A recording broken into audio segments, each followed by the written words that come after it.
Mi nombre es Esteban Ruiz. Tengo 66 años. Y durante 8 meses viví el infierno más cruel que puede imaginar cualquier persona. Pasar hambre mientras mi propia nuera controlaba mi pensión.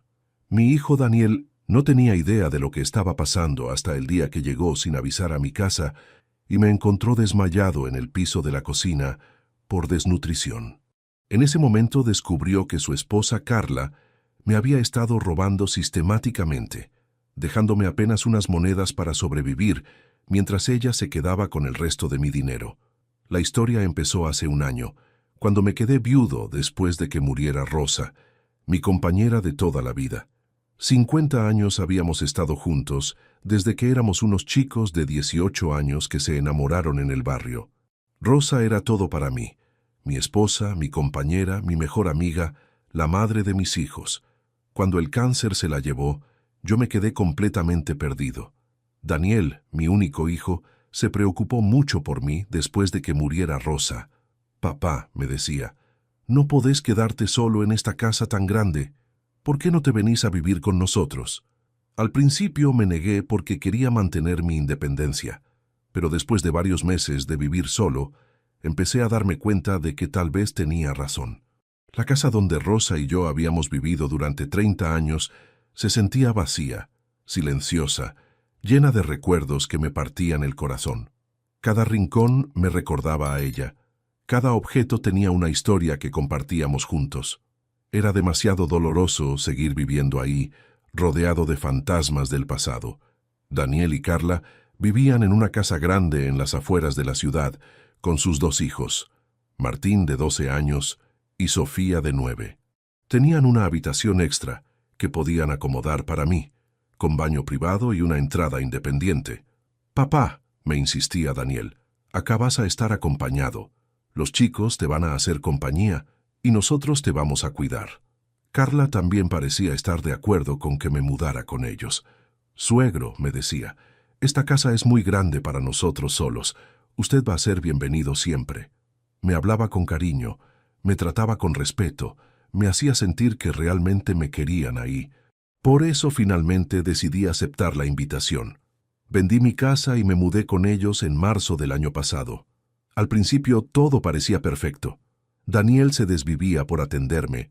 Carla me incluía en todas las comidas familiares. Los chicos venían a mi habitación para que les contara cuentos o para mostrarme sus tareas del colegio. Me sentía parte de una familia unida y feliz, pero había algo que yo no había previsto: el tema del manejo de mi dinero.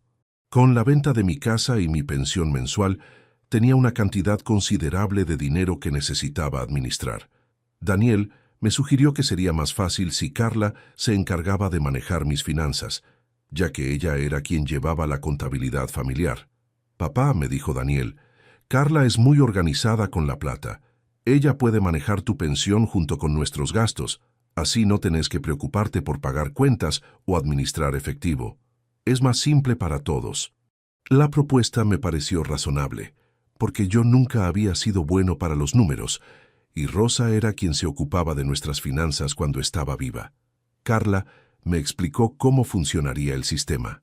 «Suegro», me dijo, «su pensión va a ir directamente a nuestra cuenta familiar.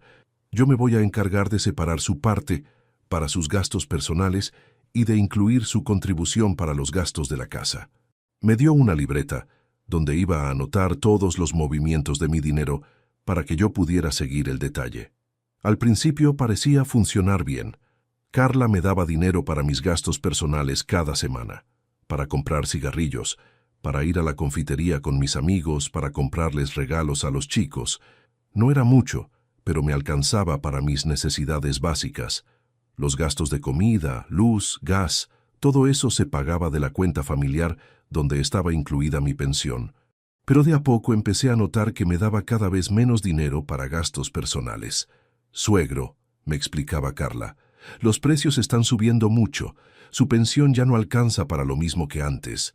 Me mostraba facturas de supermercado, de servicios, de gastos escolares de los chicos, todo para justificar por qué tenía menos plata disponible. También empezó a decirme que algunos gastos que yo pensaba que estaban cubiertos, en realidad tenían que salir de mi dinero personal. Suegro, me decía, el champú que usted usa es más caro que el que usamos nosotros. Tendría que comprárselo con su plata. O, suegro, ese medicamento para la presión no está cubierto por la obra social. Va a tener que pagarlo usted. Poco a poco, mis gastos personales empezaron a incluir cada vez más cosas. Mis medicamentos, mis productos de higiene, mi ropa, mis cigarrillos, hasta la comida extra que yo comía, porque siendo un hombre mayor necesitaba porciones más grandes que los chicos. Suegro, me explicaba Carla, usted come más que una persona promedio. Esos gastos adicionales tienen que salir de su parte. Al principio no sospeché nada porque Carla me mostraba recibos, me explicaba cada gasto, me daba detalles de dónde se iba mi plata. Parecía todo muy transparente y organizado.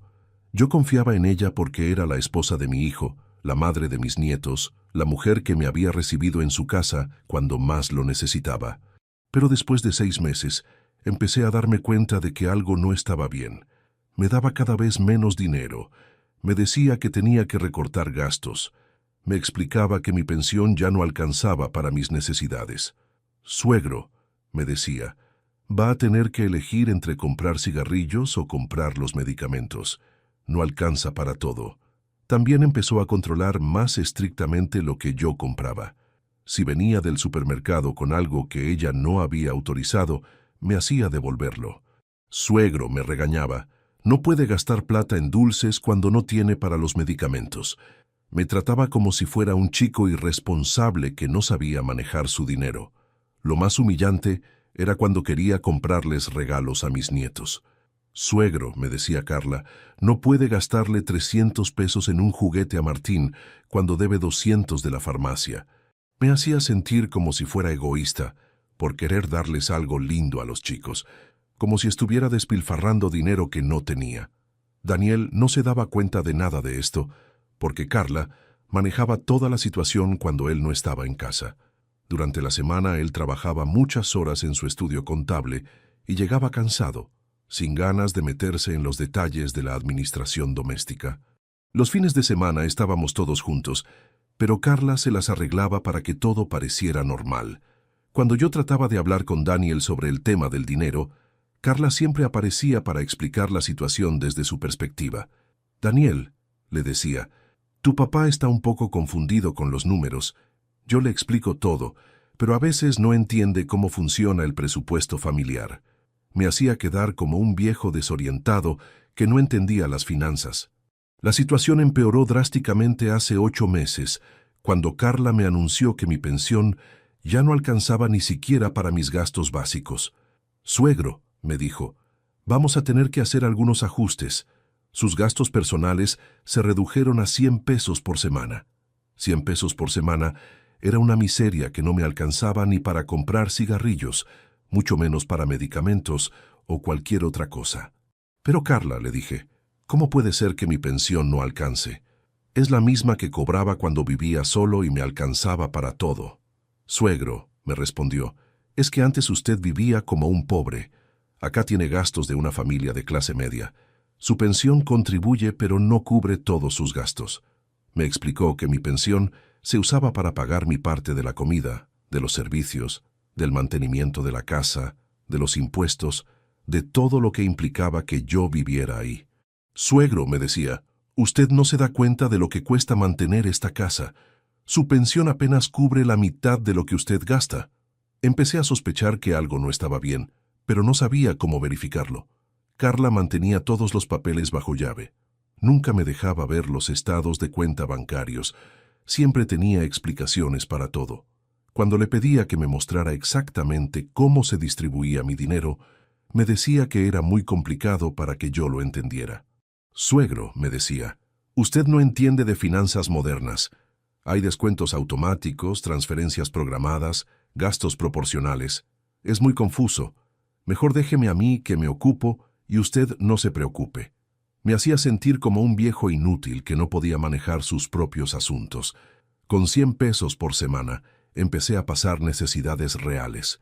No podía comprar mis medicamentos para la presión, no podía comprar cigarrillos, no tenía ni para un café cuando salía con mis amigos. Empecé a pedirle a Carla aumentos ocasionales para gastos urgentes, pero siempre me decía que no había plata extra. Suegro, me explicaba, esta familia vive al día, no hay plata extra para nadie. Si usted quiere más dinero, va a tener que conseguir algún trabajo de medio tiempo. ¿Trabajo de medio tiempo a los 66 años? Era ridículo, pero Carla hablaba en serio. Me sugería que podría trabajar como cuidador de autos en algún negocio o haciendo mandados para los vecinos. También empezó a sugerir que algunos de mis gastos eran innecesarios. Suegro, me decía, a su edad no debería estar fumando. Si deja los cigarrillos, va a tener más plata para otras cosas.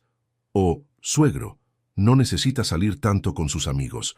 Puede quedarse en casa y ahorrar esa plata. Era como si estuviera tratando de convertirme en un prisionero en mi propia familia.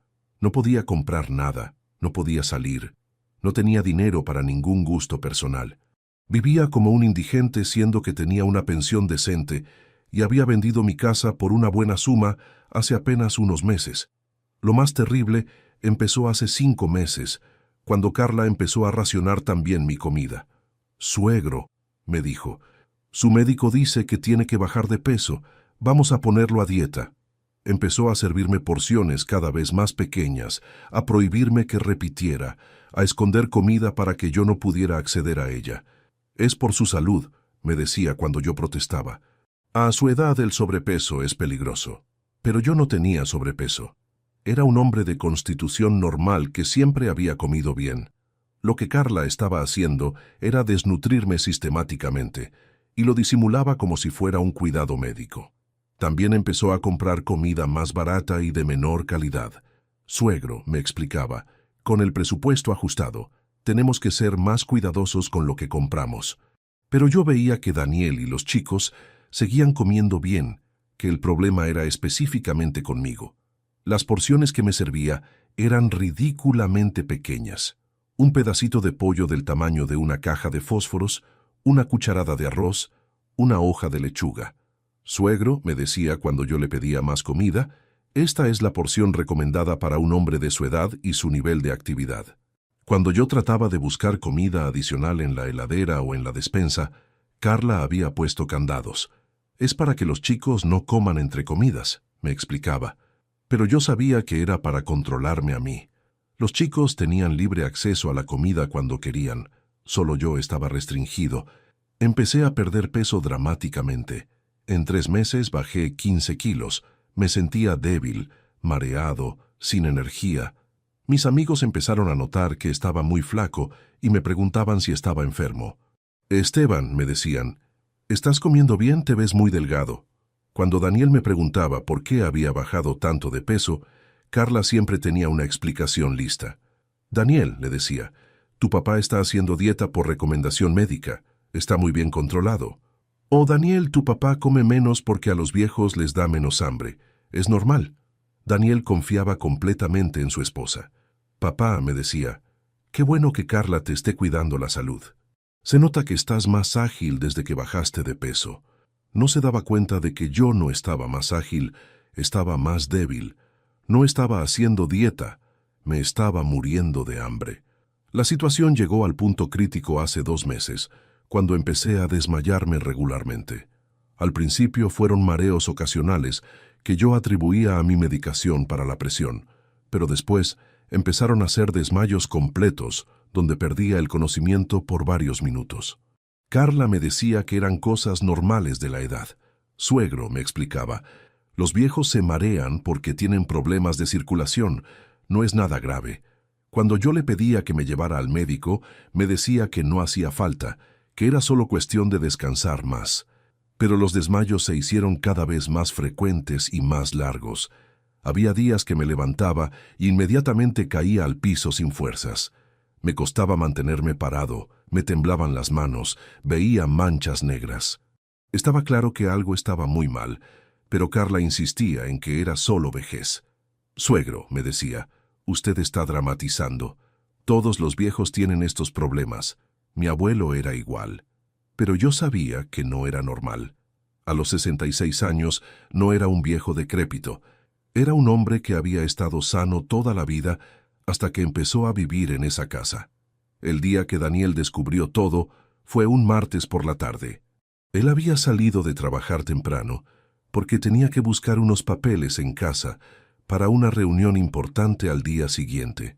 Carla había llevado a los chicos al médico y pensaba que yo estaría durmiendo la siesta en mi habitación, pero cuando Daniel llegó me encontró desmayado en el piso de la cocina. Había ido a buscar un vaso de agua y me había desvanecido por la debilidad. Daniel me encontró inconsciente, pálido, prácticamente sin pulso. Se desesperó y me llevó inmediatamente a la guardia del hospital. En el hospital me hicieron análisis completos de sangre, me revisaron de pies a cabeza, me hicieron electrocardiograma, todo tipo de estudios. El médico que me atendió, el doctor Paredes, le explicó a Daniel que yo estaba severamente desnutrido, que tenía anemia aguda, que mis niveles de glucosa estaban peligrosamente bajos. Su padre está en estado de desnutrición severa, le dijo el doctor Paredes a Daniel. Ha perdido masa muscular crítica, tiene deficiencias vitamínicas importantes, y si esto sigue así, puede tener complicaciones graves, incluso la muerte. Daniel no podía creer lo que estaba escuchando. «Doctor», le preguntó Daniel, «¿cómo puede ser que mi papá esté desnutrido si vive en mi casa y comemos todos juntos?» El doctor le explicó que la desnutrición en personas mayores a veces se debe a dietas muy restrictivas, porciones muy pequeñas o falta de acceso regular a alimentos nutritivos. «¿Su padre tiene algún problema económico que le impida comprar comida?», le preguntó el doctor a Daniel. «¿Vive solo? ¿Tiene problemas de memoria que le hagan olvidar las comidas?». Daniel le explicó que yo vivía con ellos y que supuestamente estaba siendo cuidado por su esposa. El doctor le recomendó que investigara exactamente qué y cuánto estaba comiendo yo, porque los niveles de desnutrición que mostraban mis análisis eran compatibles con alguien que había estado comiendo menos de la mitad de las calorías necesarias durante varios meses.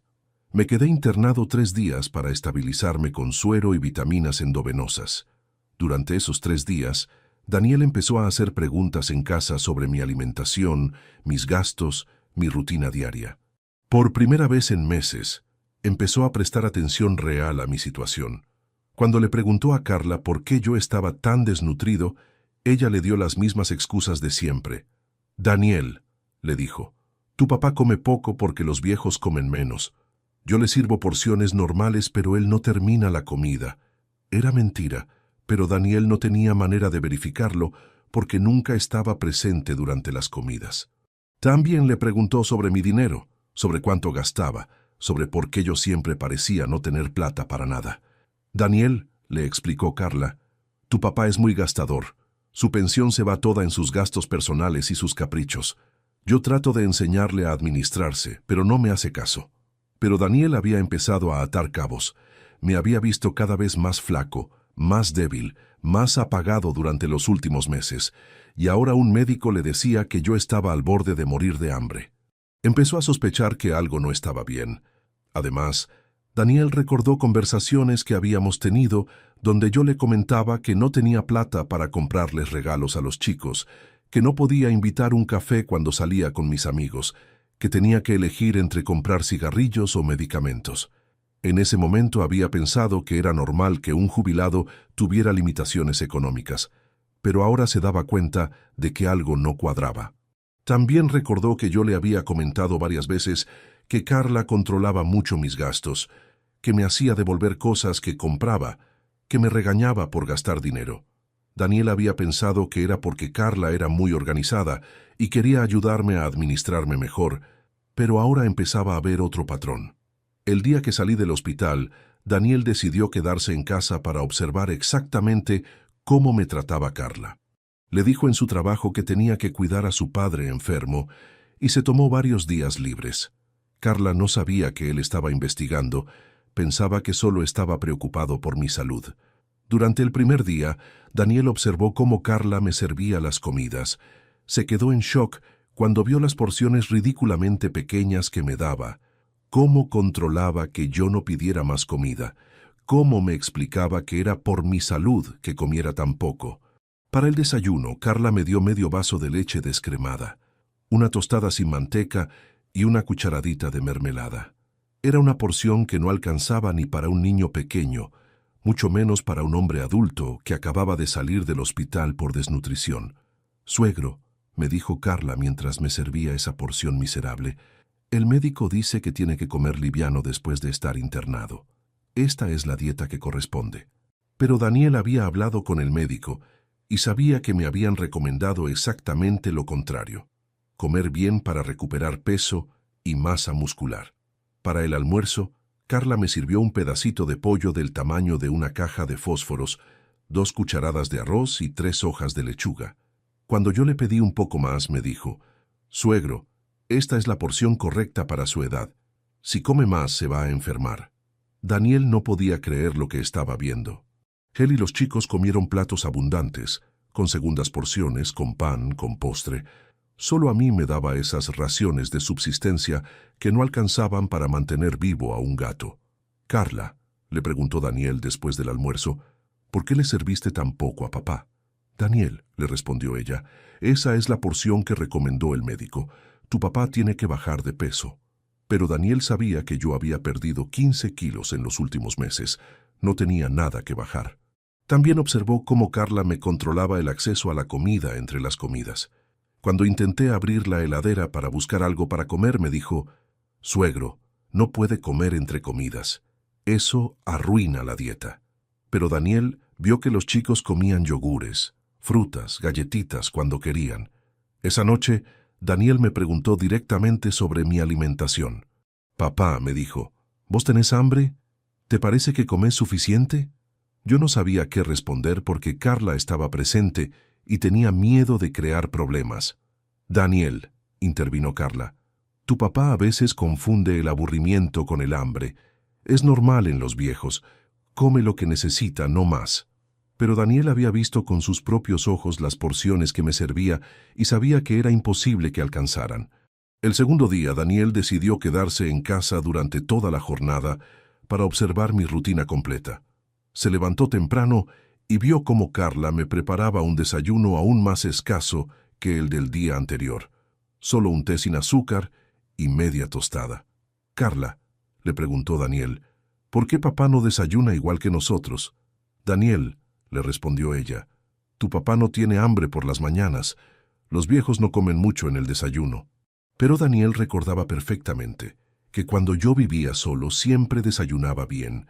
También observó cómo Carla me daba dinero para gastos personales. Me dio 50 pesos para toda la semana, diciéndome que era todo lo que quedaba de mi pensión después de pagar mis gastos. Daniel sabía que mi pensión era de 8,000 pesos por mes, y no podía entender cómo era posible que solo me sobraran 200 pesos mensuales para gastos personales. «Carla», le preguntó Daniel esa tarde, «¿podés mostrarme exactamente cómo se distribuye la pensión de papá?» Carla se puso nerviosa y empezó a dar explicaciones confusas sobre gastos proporcionales, servicios adicionales, medicamentos caros. «Daniel», le dijo, «tu papá cuesta mucho más de lo que pensás. Entre la comida especial, los medicamentos, los gastos extra de servicios, su pensión apenas alcanza». Pero Daniel sabía que no había ninguna comida especial. Al contrario, yo comía menos y peor que todos. Esa noche, Daniel habló conmigo a solas. «Papá», me dijo, «necesito que me contés la verdad sobre lo que está pasando. ¿Carla te trata bien? ¿Tenés suficiente dinero? ¿Comés bien?» Yo había estado esperando esa conversación durante meses, pero había perdido la esperanza de que alguien notara lo que estaba pasando. «Daniel», le dije con lágrimas en los ojos, «tu mujer me está matando de hambre. Me da porciones de comida que no alcanzan ni para un niño.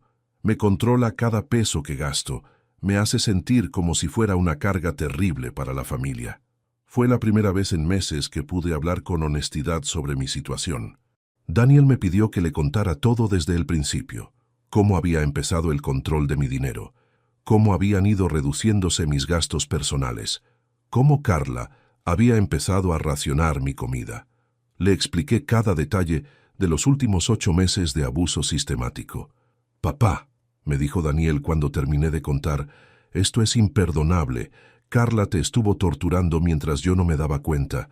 Te pido perdón por haber sido tan ciego».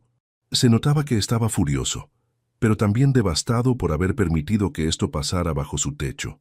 Al día siguiente, Mientras Carla había salido a hacer compras, Daniel revisó todos los papeles financieros de la casa. Encontró los estados de cuenta bancarios, los recibos de servicios, las facturas de supermercado, la libreta donde supuestamente se anotaban mis gastos. Lo que descubrió lo dejó sin palabras. Mi pensión de 8,000 pesos mensuales estaba siendo depositada en la cuenta de Daniel y Carla, pero de esos 8,000, solo 500 estaban siendo destinados a mis gastos reales. El resto se estaba mezclando con los gastos familiares, pero de manera completamente desproporcionada y fraudulenta. Daniel descubrió que Carla había estado anotando gastos ficticios a mi nombre. Por ejemplo, anotaba que yo gastaba 1,000 pesos por mes en medicamentos, cuando en realidad gastaba 200. Anotaba que mis gastos de comida eran 2,000 pesos por mes, cuando en realidad me estaba dando comida por menos de 500. También descubrió que Carla se había estado comprando ropa, carteras, zapatos, productos de belleza y cargándolo todo como gastos del abuelo. Había facturas de tiendas elegantes donde aparecía que yo había comprado vestidos, maquillaje, perfumes. Era ridículo y obviamente fraudulento, pero así justificaba el uso de mi dinero. Lo más escandaloso que encontró Daniel fueron los retiros de efectivo. Carla había estado sacando entre 1,000 y 1,500 pesos por semana de efectivo de mi pensión, supuestamente para gastos varios del abuelo. Pero ese dinero jamás llegaba a mis manos. Yo solo recibía entre 50 y 100 pesos por semana. Daniel también encontró facturas falsificadas. Carla había alterado recibos de supermercado para que pareciera que gastaba más en comida para mí. Había inventado gastos médicos que nunca existieron. Había creado un sistema completo de documentación falsa para justificar el robo sistemático de mi dinero. Cuando calculó todo, Daniel se dio cuenta de que en 8 meses, Carla se había robado aproximadamente 50,000 pesos de mi pensión. Era una estafa masiva y prolongada que me había llevado al borde de la muerte por inanición mientras ella se compraba lujos con mi dinero. Cuando le preguntó a Carla por qué yo estaba tan desnutrido, ella le dio las mismas excusas de siempre. Daniel, le dijo, tu papá come poco porque los viejos comen menos. Yo le sirvo porciones normales, pero él no termina la comida. Era mentira, pero Daniel no tenía manera de verificarlo porque nunca estaba presente durante las comidas. También le preguntó sobre mi dinero, sobre cuánto gastaba, sobre por qué yo siempre parecía no tener plata para nada. Daniel, le explicó Carla, tu papá es muy gastador. Su pensión se va toda en sus gastos personales y sus caprichos. Yo trato de enseñarle a administrarse, pero no me hace caso. Pero Daniel había empezado a atar cabos.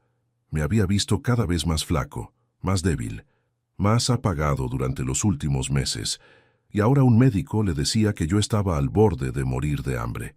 Empezó a sospechar que algo no estaba bien. El día que salí del hospital, Daniel decidió quedarse en casa para observar exactamente cómo me trataba Carla. Le dijo en su trabajo que tenía que cuidar a su padre enfermo y se tomó varios días libres. Carla no sabía que él estaba investigando. Pensaba que solo estaba preocupado por mi salud. Durante el primer día, Daniel observó cómo Carla me servía las comidas. Se quedó en shock cuando vio las porciones ridículamente pequeñas que me daba, cómo controlaba que yo no pidiera más comida, cómo me explicaba que era por mi salud que comiera tan poco. Carla, le preguntó Daniel después del almuerzo, ¿por qué le serviste tan poco a papá? Daniel, le respondió ella, esa es la porción que recomendó el médico.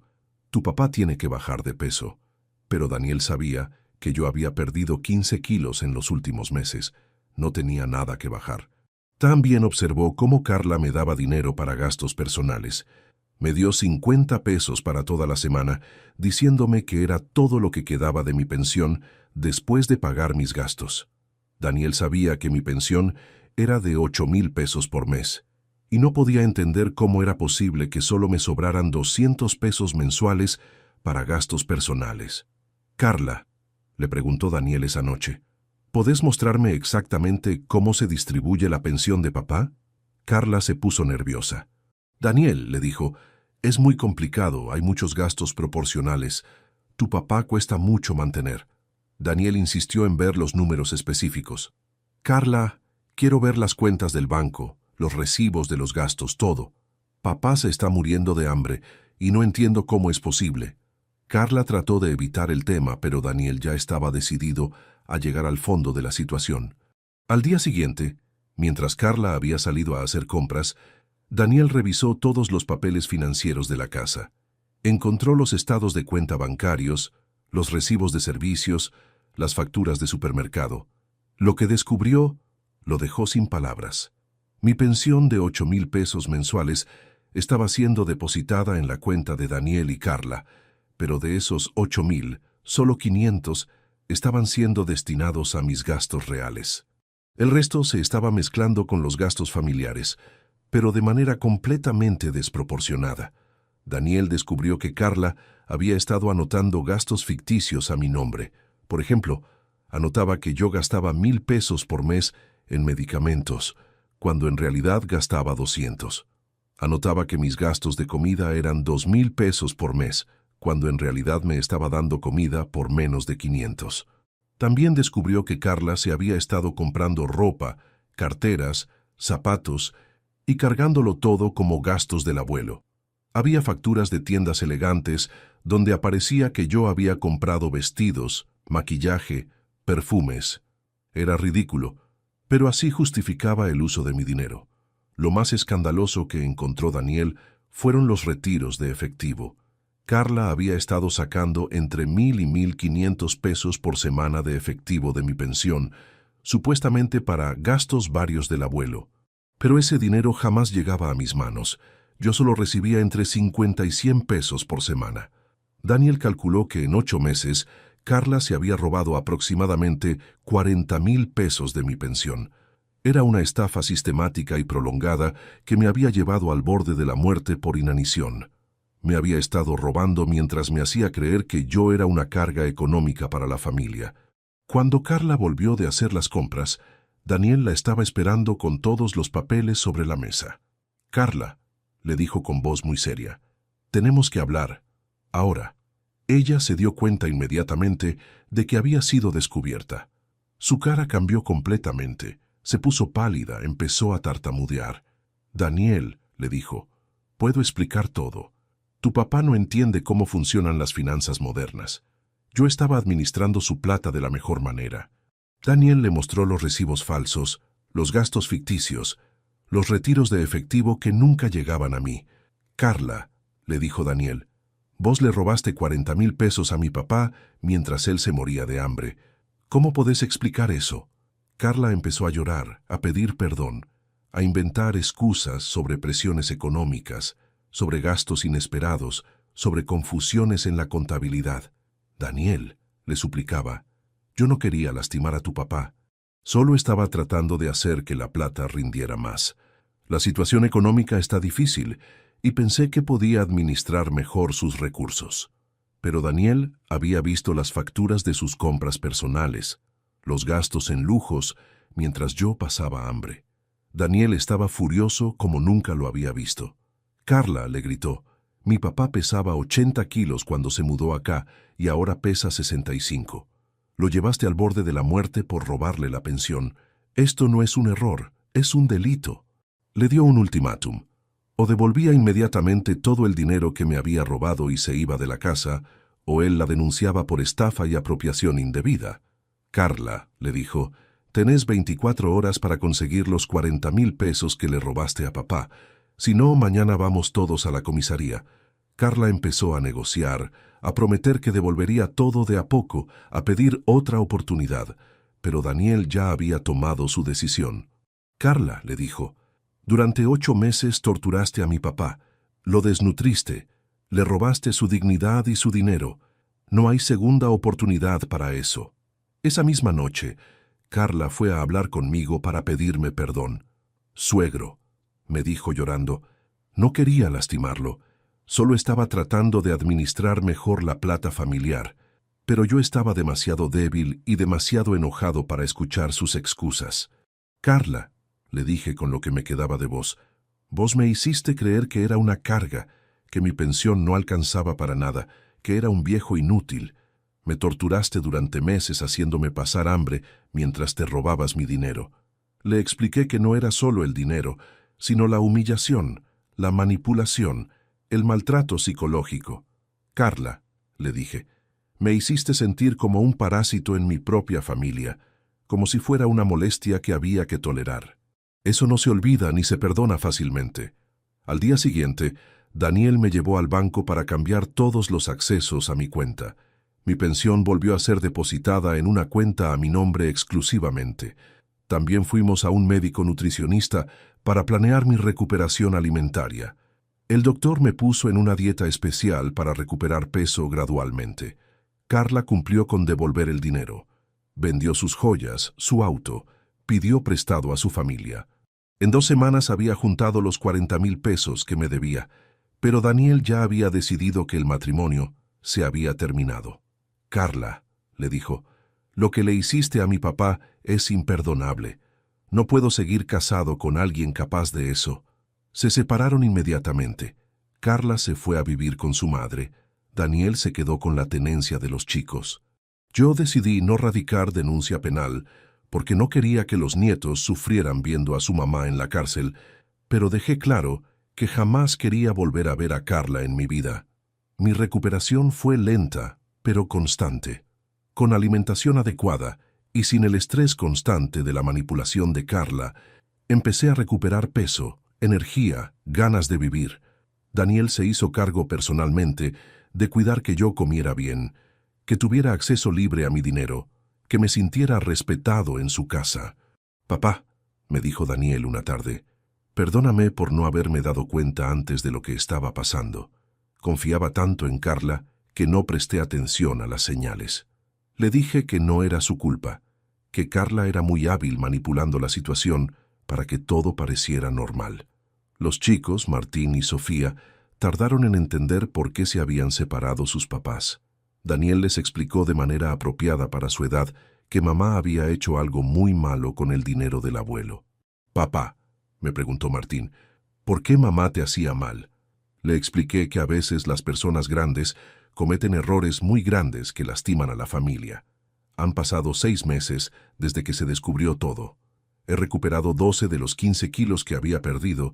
Mi salud está estable. Mi ánimo ha mejorado muchísimo. Pero sobre todo, he recuperado mi dignidad y mi independencia económica. Nunca más voy a permitir que alguien controle mi dinero de esa manera. El proceso de recuperación no fue fácil ni rápido. El médico nutricionista que Daniel contrató para ayudarme me explicó que después de meses de desnutrición severa, mi cuerpo necesitaba tiempo para volver a procesar alimentos normales. «Don Esteban», me dijo, «vamos a aumentar sus porciones gradualmente para que su sistema digestivo se acostumbre de nuevo». Los primeros días después de salir del hospital fueron muy difíciles.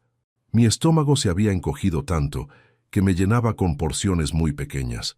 Pero Daniel se encargó personalmente de supervisar que comiera 5 veces por día. Desayuno, almuerzo, merienda, cena y una colación nocturna con leche y galletitas. «Papá», me decía Daniel cada vez que me servía un plato, «tenés que comer todo esto aunque te parezca mucho. El médico dice que necesitas recuperar masa muscular urgentemente». Era extraño volver a comer porciones normales después de meses de restricción, pero poco a poco mi apetito empezó a volver. También tuve que volver al psicólogo para trabajar el trauma psicológico de lo que había vivido. El doctor Mendoza me explicó que el abuso de personas mayores deja secuelas emocionales profundas que requieren tratamiento profesional. «Don Esteban», me dijo, «usted fue víctima de maltrato sistemático. Eso no se supera solo con recuperar peso». En las sesiones de terapia, pude entender mejor cómo Carla había usado técnicas de manipulación psicológica muy sofisticadas. Me había hecho creer gradualmente que yo era una carga, que no merecía comer bien, que debería estar agradecido por las migajas que me daba. «Es un proceso llamado gaslighting», me explicó el psicólogo. Le hicieron dudar de su propia percepción de la realidad. También tuve que trabajar el sentimiento de culpa por no haberme defendido antes. Durante meses me pregunté por qué había permitido que Carla me tratara así. ¿Por qué no había hablado con Daniel desde el principio? ¿Por qué había aceptado vivir en esas condiciones humillantes?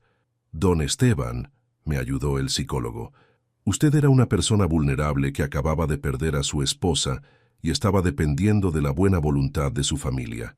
Carla aprovechó esa vulnerabilidad de manera cruel y calculada. Usted no es responsable del abuso que recibió. Daniel y yo hemos salido fortalecidos de toda esta experiencia terrible, pero también cambió para siempre nuestra relación. Él se siente tremendamente culpable por no haberse dado cuenta antes de lo que estaba pasando. Papá, me dice frecuentemente, no me perdono haber sido tan ciego. Viví en la misma casa donde te estaban torturando y no me di cuenta. Le he explicado muchas veces que no era su culpa, que Carla era muy hábil ocultando lo que hacía, que él trabajaba muchas horas y confiaba en que su esposa me estaba cuidando bien. Daniel, le digo, vos no tenías por qué sospechar que la mujer con la que estabas casado era capaz de hacer algo así. Nadie hubiera sospechado. Pero Daniel ha cambiado completamente su manera de relacionarse conmigo. Ahora me consulta todas las decisiones importantes que me afectan. Me incluye en las conversaciones familiares. Se asegura de que yo tenga control total sobre mi dinero y mis decisiones personales. Papá, me dice, nunca más voy a permitir que alguien te trate como menos que el hombre respetado que sos. Los chicos, Martín y Sofía, tardaron en entender completamente por qué se habían separado sus papás. Pero Daniel les explicó de manera apropiada para su edad que mamá había hecho cosas muy malas que lastimaron al abuelo. Papá, me preguntó Martín una tarde, ¿mamá te hacía mal de verdad? Le expliqué que a veces los adultos cometen errores muy grandes que lastiman a la familia. Sofía, que es más sensible, se culpaba a sí misma por no haber notado que yo estaba sufriendo.